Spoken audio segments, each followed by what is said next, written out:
আসসালামু আলাইকুম সবাইকে। আজকের ভিডিওতে আমরা এই টপিক নিয়ে কথা বলবো এবং পরবর্তী কয়েকটা ভিডিওতেও এই টপিকের সিকিউ আমরা সলভ করব। তোমরা যদি ইন্টারেস্টেড থাকো তাহলে আমার চ্যানেলটাকে সাবস্ক্রাইব করে রাখো আর বেল আইকনটা অন করে রাখো। তো আজকের অঙ্কটা হইতেছে চট্টগ্রাম বোর্ড 2023-এর। একটা পেন্ডুলাম ঘড়ি ভূপৃষ্ঠে প্রতি সেকেন্ডে একটি অর্ধদোলন দেয়, কিন্তু পাহাড়ের উপর নিয়ে গেলে দৈনিক 100 সেকেন্ড সময় হারায়।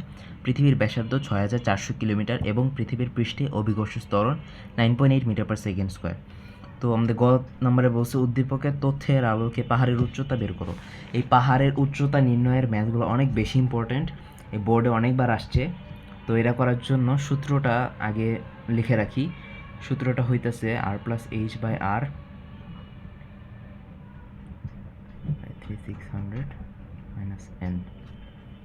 এটা হইতেছে পাহাড়ের উচ্চতা, আর যদি গভীরতা বলে খনির গভীরতা তাহলে হইতেছে √r/r - h = 3600/3600 - n।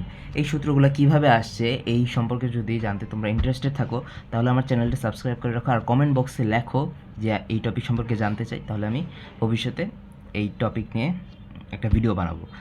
আচ্ছা, তো এই সূত্রগুলো কিভাবে আসছে সেটা পরবর্তীতে আমরা আলোচনা করব, কিন্তু এখন আমাদের এই একটা জিনিস বুঝতে হবে যে এখানে 3600 যে দেওয়া অর্থাৎ 3600, এটা কিন্তু দৈনিক হিসাবে, অর্থাৎ এটা কখন হবে, দৈনিক না সরি, এটা হবে ঘন্টা হিসাবে।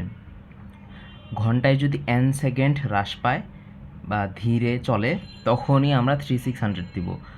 যদি আমাদের বলে দিনে তাহলে কিন্তু আমরা 3600 দিব না, আমরা দিব 86400, অর্থাৎ একদিনে যত সেকেন্ড থাকে তত বসাবো।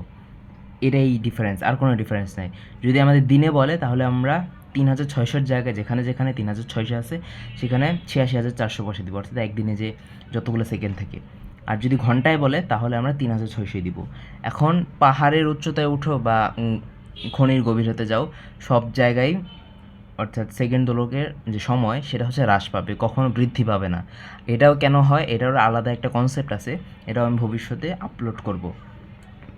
তোমরা কমেন্টে লিখতে পারো, তাহলে আমি ভবিষ্যতে ভিডিওতে আরও আপলোড করব, এই কন্টেন্ট নিয়ে আরও বিস্তারিত আলোচনা করব, এই টপিক নিয়ে আরও বিস্তারিত আলোচনা করব। তো এখন করতে হবে কি, আমাদের পাহাড়ের উচ্চতা বের করতে হবে, তাহলে আমাদের এই সূত্রটা অ্যাপ্লাই করতে হবে। তাহলে এখন করতে হবে আর এর মান বসাই দিব, এখানে আর এর মান বসায় এইচটার আলাদাভাবে রাখবো।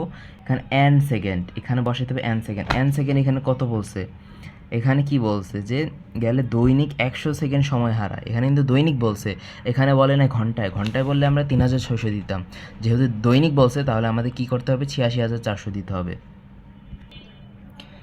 তো তোমরা ক্যালকুলেশন করে এটা পেয়ে যাবা 7416 মিটার। আমি পজ করে আমি ডাইরেক্ট ক্যালকুলেশনটা করে দিছি, এই কারণে ক্যালকুলেশনটা আর দেখাইলাম না। তো এর অ্যান্সার আছে, অ্যান্সার আসে, ক্যালকুলেশন করলে দেখতে পারবা এই অ্যান্সার মিলে যায় 7416 মিটার।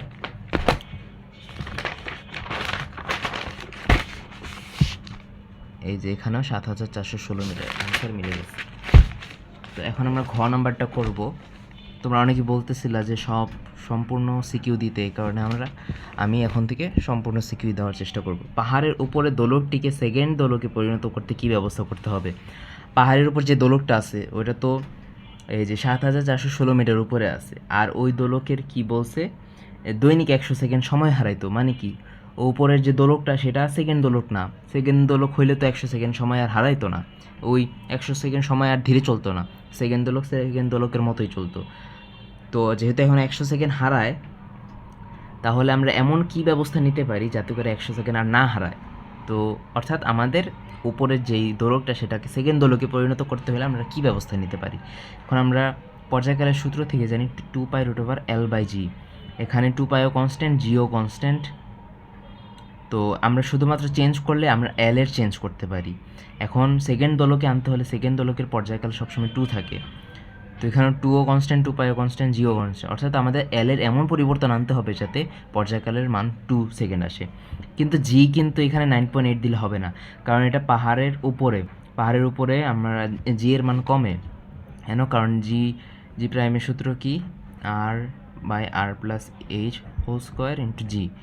তো এই সূত্র ব্যবহার করে জি প্রাইমে যে মান আসবে সে মানটা এখানে বসাইতে হবে, কারণ এটা পাহাড়ের উপরে আছে, পাহাড়ের উপরে জি এর মান অবভিয়াসলি কমবে। তো এই সূত্রটা অ্যাপ্লাই করে আমরা দেখি যে পাহাড়ের উচ্চতায় অর্থাৎ ৭,৪১৬ মিটার উপরে জি প্রাইমের মান আসে 9.77 মিটার পার সেকেন্ড স্কোয়ার।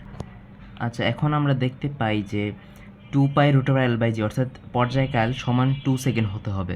তাহলে L এর মান কত হলে পর্যায়কাল 2 সেকেন্ড হবে? তো এটা আমরা বের করছি 0.99 মিটার হলে সেই দোলক যেটা পাহাড়ের উপরে আছে সেই দোলকের পর্যায়কাল 2 সেকেন্ড হবে।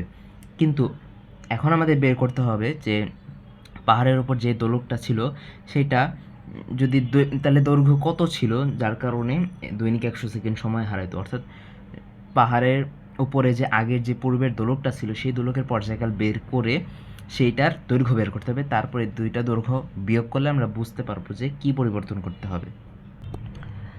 তো আমরা আরেকটা সূত্র পাই যে T = 2 × 86400 divided by 86400 minus n। তো এই সূত্রটাও হচ্ছে পাহাড়ের উচ্চতায় পর্যায়কাল কোনো দৈর্ঘ্যের পর্যায়কাল নির্ণয় করার জন্য যখন দেওয়া থাকবে যে ঘন্টায় এত সেকেন্ড হ্রাস পায় বা দিনে এত সেকেন্ড হ্রাস পায় তখন পর্যায়কাল কীভাবে নির্ণয় করবো সেটা সূত্র। তো এটার মেইন সূত্রটা হইতেছে T = 3600 × 2 বাই 3600 মাইনাস n। তো এই সূত্রটা কীভাবে আসছে সেটা নিয়েও আলাদাভাবে ভিডিও বানাবো পরবর্তীতে ইনশাল্লাহ। তো ওই সূত্র থেকেই বেসিক্যালি এই সূত্র আসছে, যেহেতু আমাদের দৈনিক কথা বলছে এই কারণে আমরা ৮৬,৪০০ দিছি। তো এটা আমরা বসায় এখানে n বসাইতে হবে 100, যেহেতু দৈনিক 100 সেকেন্ড বলা হয়েছে। তো এটা বসাইলে আমরা পাই 2.002। এটা হইতেছে আগে দোলকটার যে পাহাড়ের উপরে যে দোলকটা ছিল সেটার পর্যায়কাল। এখন সেটা পর্যায়কাল এত, এটা কত দৈর্ঘ্যের জন্য হয়েছে, L এর মান কতর জন্য এটা হয়েছে, L এর মানও আমরা বের করে ফেলছি এতর জন্য। কিন্তু এখন যদি আমরা পর্যায়কাল 2 সেকেন্ড করি অর্থাৎ সেকেন্ড দোলকের সমান করি তাহলে দৈর্ঘ্য হয়ে যায় এত, অর্থাৎ দৈর্ঘ্য এখানে কমানো হয়েছে। তাহলে কত কমানো হয়েছে সেখানে বের করতে হবে। এখন আমরা যে দৈর্ঘ্যটা আছে L এর মান সেটাকে আমরা বিয়োগ করলে আমরা সুন্দর মতো পেয়ে যেতেছি। এখানে মাইনাস এসেছে কারণ আমাদের হ্রাস করতে হবে দেখি। তো দৈর্ঘ্যের মান তো মাইনাস কখনো হয় না, তো মাইনাস দ্বারা বোঝানো হয়েছে যে হ্রাস করতে হবে। তো আমরা 2.3 মিলিমিটার যদি দৈর্ঘ্য আমরা কমাই তাহলেই আমরা সেই যে দোলকটা পাহাড়ের উপর ছিল যার পর্যায়কাল 2.002 সেকেন্ড ছিল সেই পর্যায়কাল 2.3 মিলিমিটার দৈর্ঘ্য কমালে পর্যায়কাল হবে 2 সেকেন্ড। অর্থাৎ আমরা সেকেন্ড দোলক পাবো যদি আমরা 2.3 মিলিমিটার দৈর্ঘ্য কমাতে পারি। তো এটাই ছিল আমাদের অ্যান্সার। আশা করি আমরা সবাই বুঝতে পারছি এবং ভবিষ্যতে আরও এরকম ভালো ভিডিও চাইলে কমেন্ট করবা। ধন্যবাদ।